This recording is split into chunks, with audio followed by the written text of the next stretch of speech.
second meeting house. Now the vision lasted for 2 hours. Her recollection on that May day took over 10 hours. Now she started in the morning with Satan being kicked out of heaven. She spoke until lunch. Christ was crucified by the cross. At that time, one of the elders came up to her and said, "Mrs. White, it's time to break for lunch." Her reply was, "Bread only just begun." But she did break for lunch. In the afternoon, it said they had 2 other servants. They also had a baptism. People came to see and hear about that great controversy vision. So at 5 o'clock that afternoon, she started the second half of the great controversy vision. Jesus rising from the tomb until the end of time. By the time she got done, it was 10 o'clock at night. James White was tired. He was ready to go home. So he invited the people to go home. But they didn't want to. They wanted to give public testimony. So one by one, they would stand up and give the public testimony. 5 times within the next hour, James White tried to encourage them to go home. They didn't want to. They wanted to give public testimony. Finally, 11 o'clock, probably out of pure frustration, James White makes the following announcement. "I'm going to give everybody a chance to testify. All those who want to testify of the Lord in the second coming, please stand to their feet." When the entire congregation rose in unison, James White's next words were, "Now bow your heads." He gave the benediction, and he sent them home. It was the only way he could get them to go. 1859, systematic benevolence. The forerunner to the tithing system was adopted in the second meeting house. Up until that point, pastors only got paid whatever the church was going to give them. After that, ministers made $7 a week, which was probably a good wage back in those days. 1860, October the 1st, 1860, the name Seventh Day Adventist was chosen to the second meeting house. It was a man by the name of David Hewitt, the most honest man in Battle Creek, that gave us the name Seventh Day Adventist.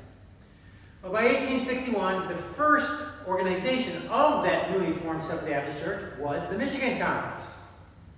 And Joseph Bates was elected first Michigan Conference president.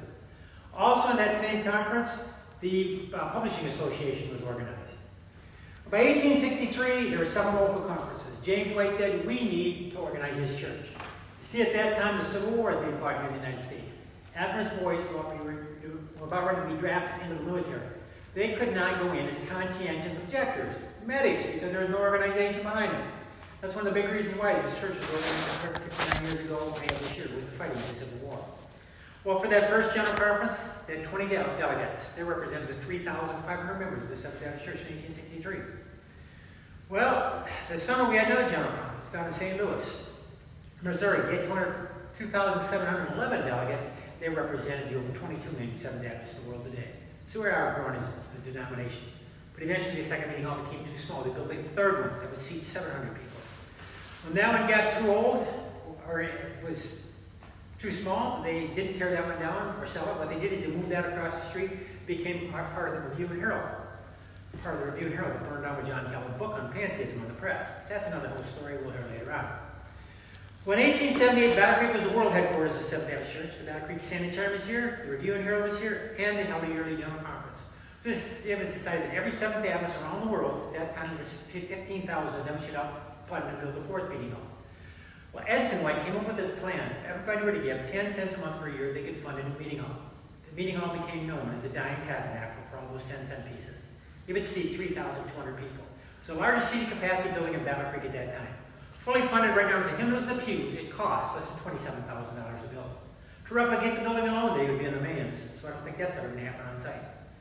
Well, the Dying Tabernacle never did become too small. But on a Saturday night, January 7, 1922, word spread around Battle Creek that the Dying Tabernacle was on fire. By the time people got back downtown, the Dying Tabernacle was destroyed. See, back in those days, they didn't put fire stops into a building. The fire stopped when all the fuel was gone. And that fuel was the Dying Tabernacle. The current tabernacle, built on the same site, was built to seat 1,100 people, dedicated in 1926, needed for